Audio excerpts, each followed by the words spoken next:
you can master it. Correct. But you got to make sure you got the right pieces to the puzzle. You got the right pieces to the puzzle. What I say every day is crazy that a person without nothing can always tell you how to get something.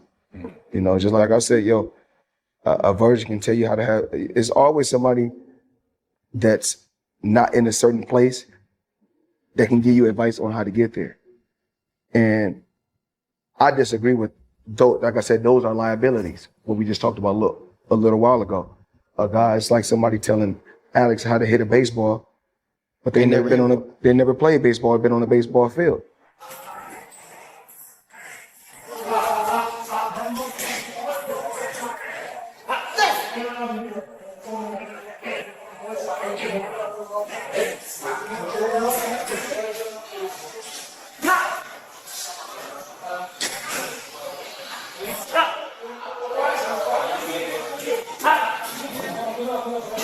Hey, he called me earlier. It's like, yo, when you spar, I'm gonna come to the gym. I'm like, I'm gonna spar at 4 o'clock. I really didn't think he was gonna pull up, but he pulled up.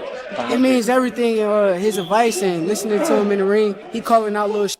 I'm trying to make sure I do what he says. So, a hell of a blessing to have Bud, Floyd, all these guys backing me, and I appreciate them.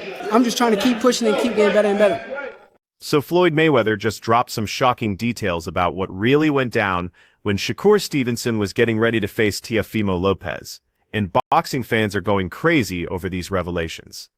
A jab, but don't even stand right. Don't know nothing about boxing. So that's even like the commentators that watch our sports tell you how to tackle, how to catch footballs. And if you correct them and tell them, you know what? You don't know what you're talking about. They get upset. And that's when you hear so many, you hear so many bad stories, because people always want you to tell them what they want to hear. They don't want the truth. And why? They don't like me because I'm a straight shooter. Word from camp insiders is that Mayweather actually showed up at Stevenson's training facility and got hands-on with the preparation. He was working directly with Shakur on refining his punch accuracy, perfecting his timing, and getting his technique razor-sharp for the Lopez showdown. Before you even throw the punches, your stance must be right as far as your pivot. Start off with your pivot, get on your pivot, and it's light. The jab goes like this. This is exactly how the jab goes. Jab. This is called a 1-2. Boom, boom. You bring the hook with it. You can go to the body. Jab. Just double jab. Triple jab. Short hook. Wide hook. Short hook. Wide hook. You go to the body. Slide over here. Slide over here. You drop on the shots like this.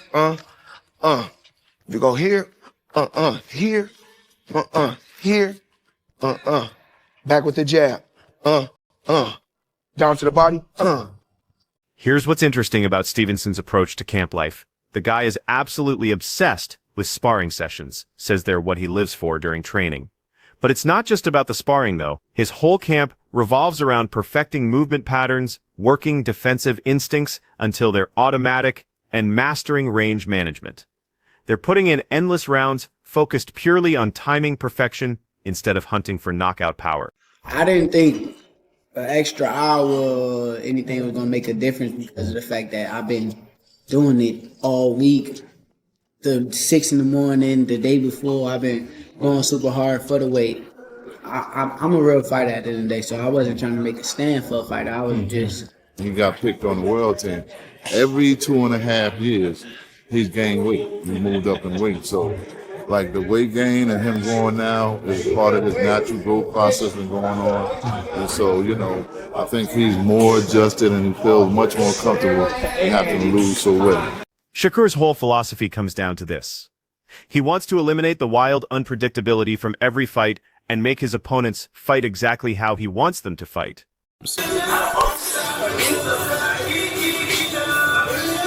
I'm looking.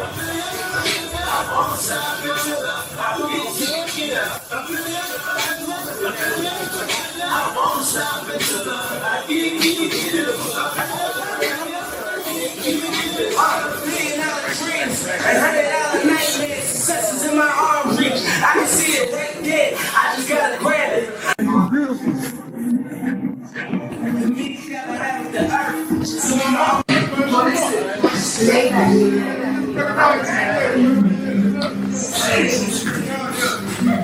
That's straight chases.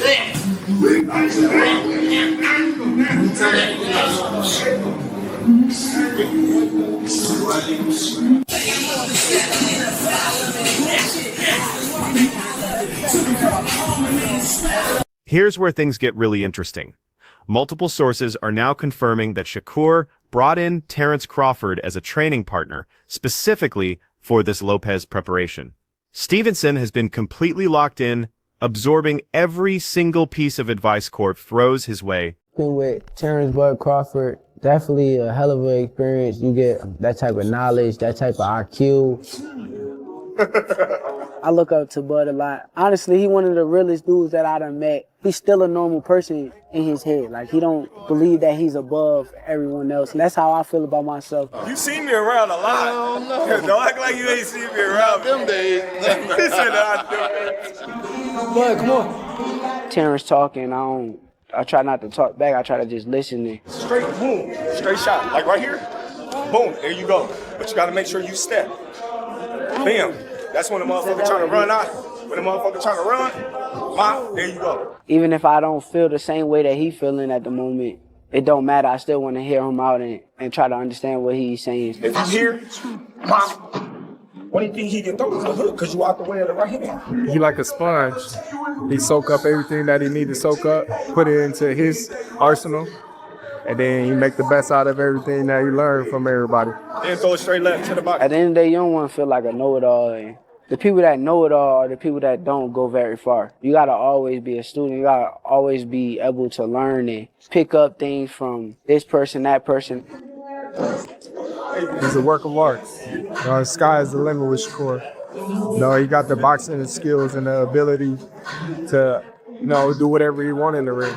And it's going to be very hard to beat Shakur, with the skills that he possesses and the smarts that he has, and given the opportunity, I think he can pose a great threat to everybody in the division. Now Stevenson's dealing with the challenge of moving his body up to 140 pounds without losing what makes him special. He's following this carefully planned nutrition program, designed to add the right kind of weight while keeping his hands' speed, knockout power, and cardio exactly where they need to be for Lopez. On the flip side, Lopez's whole training philosophy is built around explosive intensity and raw energy. His camp sessions are famous for these absolutely brutal workouts that perfectly match his fighting personality, aggressive, devastating, and completely impossible to predict. Just manifesting, bringing in some good positive affirmation and thoughts. I try to do all this, as much as possible. I think it's also good for us, not just as fighters, but as human beings. It's good for us, It kind of let us be aware, of the actual things you could write down and actually create and manifest. I wrote down I was going to be a world champion one day. Boom. Did it.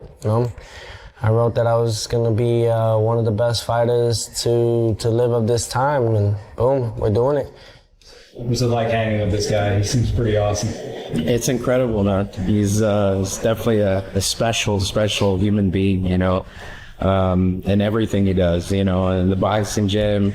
He's a people's champion, He's constantly giving back to others. You see the human side of him, aside from the fighter. Lopez is walking into this fight with a completely different energy than we've seen before. There's this renewed belief in himself and this laser focus that's driving everything he does. He's treating this moment like it's going to define his entire legacy, and he's made it crystal clear that mentally he's never been sharper, physically he's never felt stronger, and his preparation has been absolutely flawless. Instead of cracking under the massive expectations, Lopez is feeding off all the attention and pressure. He genuinely believes this is exactly the kind of moment he was born for. His whole attitude shows this incredible growth and this burning desire to prove himself, fueled by everything he's been through that's made him tougher. Lopez isn't looking at this fight as something he has to survive. He sees it as his chance to unleash everything he's got, his lightning speed, crushing power, fight intelligence, and that killer instinct, while proving to everyone that he's still one of the most dangerous and talented fighters in the sport. So you know. So then again, it's like I could always succeed to another level with it, you know, and exceed to it. So it's really just trying to just keep it going, you know, keep moving forward throughout the whole time and throughout the whole process, and mainly just have fun with it. You know, you gotta have fun with what you do. You know, I love this. You know, I haven't stopped doing what I've done because of the fact that I enjoy what I do. You know, this has been 20 years in the making, 20 years in this, you know, and I have so much to do and so much to prove within myself. So mentally, I'm prepared. Physically, I'm more than ready, you know, and emotionally, oh, I'm on fire, you know, I'm on fire with it, you know, because all I ever did was try to be great, you know, and it's no longer trying. I am, you know, I am great. And it's all about just continuing and holding that. So it's all about just staying humble throughout the process, keeping myself level-headed, and really just enjoying each day that we get, because tomorrow's never. Lopez has been fine-tuning his craft, working closely with legendary trainer Freddie Roach, whose decades of wisdom and tactical brilliance have brought something completely fresh to his preparation. Inside the training facility, Lopez is grinding through these brutal high-pressure rounds designed to simulate exactly what he'll face on fight night, mixing devastating power shots with lightning-fast combination work and constant movement training. Roach keeps hammering home the importance of perfect timing, rock-solid defense, and recognizing every opportunity to attack, constantly challenging Lopez to stay mentally ahead of every situation. Lopez has stressed that his entire camp has been dedicated to making his reactions automatic, having complete faith in what he can do, and maintaining perfect focus from the opening bell to the final second. For Lopez, this isn't just another fight on his record, it's about cementing his status among the absolute best fighters in the world. He's convinced that all the hard work and training, everything he's learned from his previous wars, and that same hunger that originally pushed him to championship level have perfectly aligned for this exact moment.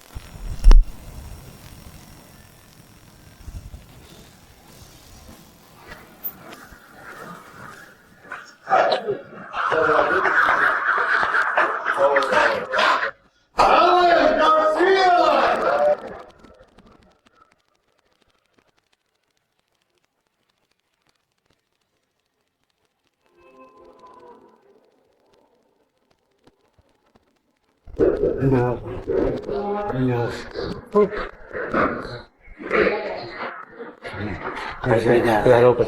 Yeah. Yeah, nice. Yeah, it's nerves in the end.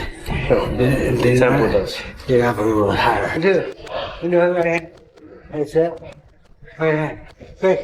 Quick. We do it. Yeah. Right hand. Lopez has been completely clear about his intentions going into this fight. He's not showing up just to put on a good performance. His mission is to defend everything he's established in the junior welterweight division. As the current WBO champion at 40 pounds, Lopez keeps emphasizing that his championship belt means everything to him. It's the physical proof of all the years of grinding, suffering, and complete commitment to perfecting his skills. He's constantly talking about this fight like it's much bigger than just another tough opponent. This is him protecting everything he's accomplished since he exploded onto the championship scene. Lopez's whole approach shows a fighter who completely grasps the magnitude of what's on the line, both for his career and his personal legacy, and he's making it clear that nobody is going to just walk in and take what he's sacrificed everything to achieve. Of being in the ring, Shakur Stevenson. During a detailed conversation with boxing media, Stevenson opened up about exactly why he walked away from a potential deal with Floyd Mayweather when he first turned professional after the Olympics.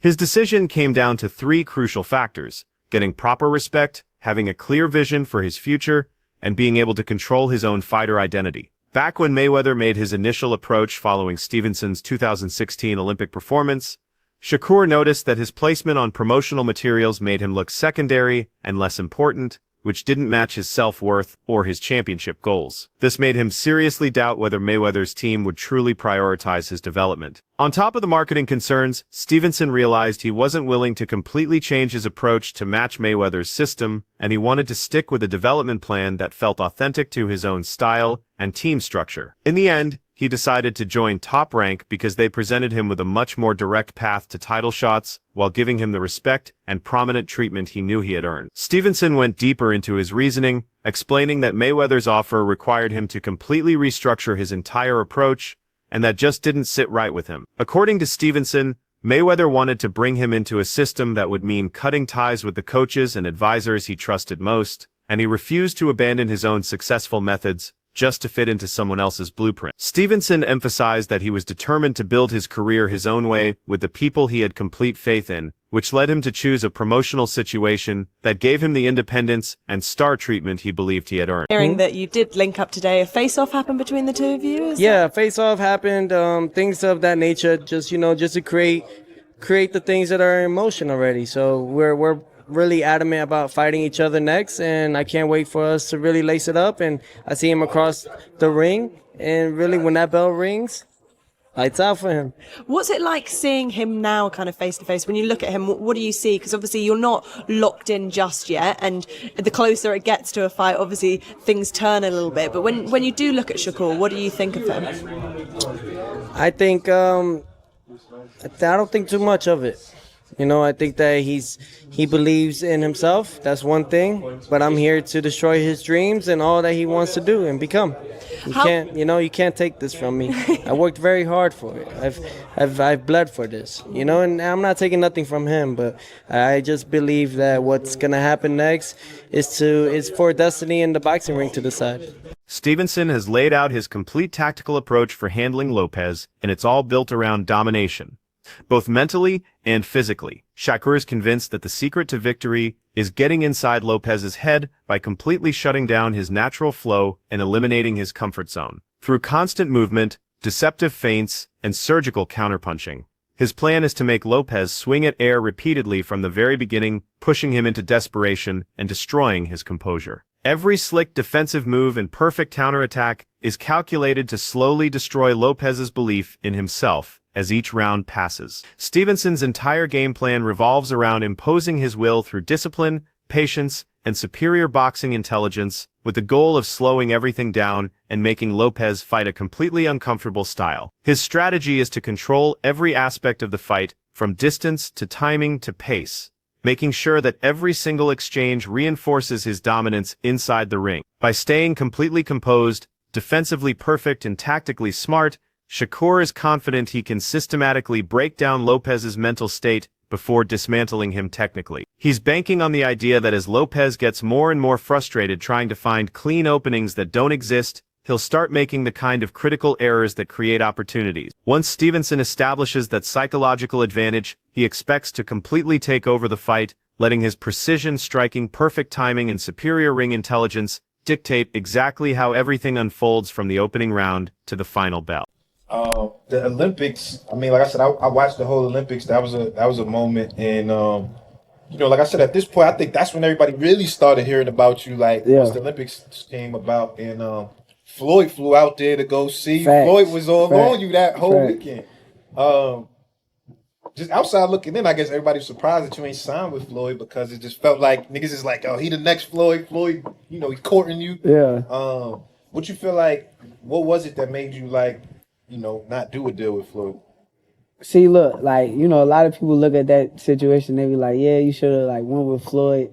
But like, I'm a real nigga. I'm gonna be real. Fuck it. I'm gonna just say what it is. Like, I'm a real nigga. So like, it's just certain things that I tolerate, I don't tolerate, and it's like, I got around certain people that I felt was like real niggas, and they kind of helped me out with my career, and like Floyd didn't want to be like involved in that. Like, he didn't want to accept like the real part that he wanted me to like go through it with, I ain't gonna say he wanted me to go through blind, but he wanted me to like do it his way. Right. And I didn't want to do it his way. So it ended up being like, I did it my way, and I went with the team I felt was like a better team for me. And I feel like right now it's paid off. Yeah, definitely. I mean, was that a hard decision though? Because you got to think like, this Floyd, like, you know what I'm saying? Niggas growing, like, you know what I'm saying? Like, Floyd, my favorite fighter, right? So it's like, because I work in music, so I see that, like, when it's an artist trying to sign you, it'd be a little different just because you have an emotional attachment to it. Was that a hard decision for you to, like tell Floyd like, nah, I'm good? Yeah, it was, because at the end of the day, Floyd calling my phone. He on the phone. He like, yeah, you could drive the Bugatti. You could like, money talk. yeah, so it's like, he all in your head at the same time, but it's like, you still in your brain. Like, I know what I'm worth, and I know like, Now that all the preparation and promotion is winding down for what might be the most significant title fight of early 2026, this upcoming war between Lopez and Stevenson means so much more than just two world-class fighters colliding at junior welterweight. Set for January 31st in New York City, with Lopez putting his WBO and Ring Magazine titles on the line against Stevenson's quest to become champion in his fourth different weight class, this matchup has completely captured the imagination of everyone in the boxing world. Get ready. We need to be pushed today. Bring the smoke, baby.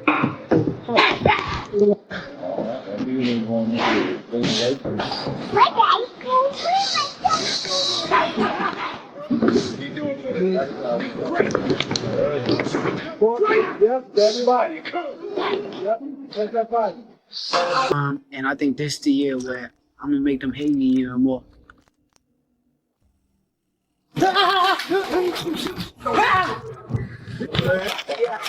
We gonna lose. We can't lose. Because all we do is win.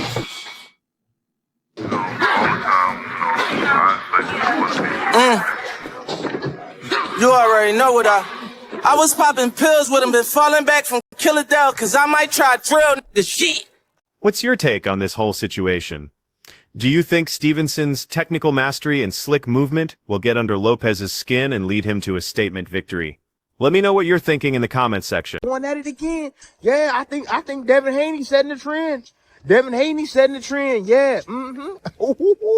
Yep, he's setting the trend. Now all these young guys starting to test themselves against each other now. That's what we want to see. That's what we want to see. We want to see who the best is, yo. And then the winner of this fight right here needs to fight Devin Haney. Why not? Why not? Keep it going. Keep it going. But anyways, look, this is a message, man. Anybody that's going to be working that card, y'all better make sure y'all do y'all damn homework. I'm talking about any commentators, any host, anybody. Do your damn homework, man, for real. You know what I'm saying? Because it's not going to be one of them fights where it's going to be rock'em sock'em, both guys hitting each other and stuff like that. No, it's going to be small, little nuancey type of things that if you don't know what you're watching, you can't tell us what the hell is going on. All the fans at home going to be like, what's going on? You know?